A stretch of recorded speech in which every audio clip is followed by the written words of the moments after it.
আসসালামু আলাইকুম। আমি সোনিয়া খাতুন। আমি খুলনা বার থেকে এসেছি। আমার ভাইবা ছিল ৩ নাম্বার বোর্ডে।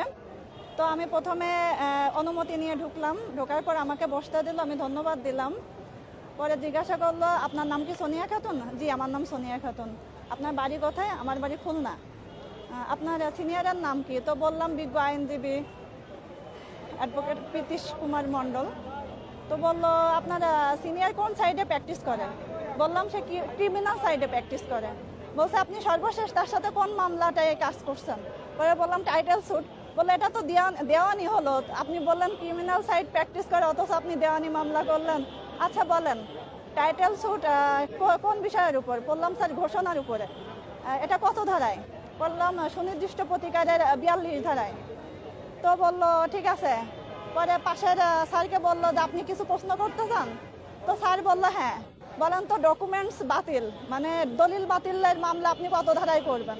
পরে বললাম স্যার সুনির্দিষ্ট প্রতিকারের ৩৯ ধারা। বললো ঠিক আছে, থ্যাংক ইউ, আপনি আসতে পারেন। পরে আমি সালাম দিয়ে চলে আসছি। আপনি কেস ডায়েরি নিয়ে গিয়েছিলেন? হ্যাঁ, কেস ডায়েরি নিয়ে গেছিলাম। দেখেছে? না। আপনাকে কয় মিনিট রাখছে ভিতরে? ২ থেকে ৩ মিনিট। সর্বশেষ করলে আপনার ভাইবা কেমন হয়েছে? আপনার ভাইবা আলহামদুলিল্লাহ ভালো হয়েছে। জি, ধন্যবাদ আপনাকে। উনি ভাইবা শেষ করে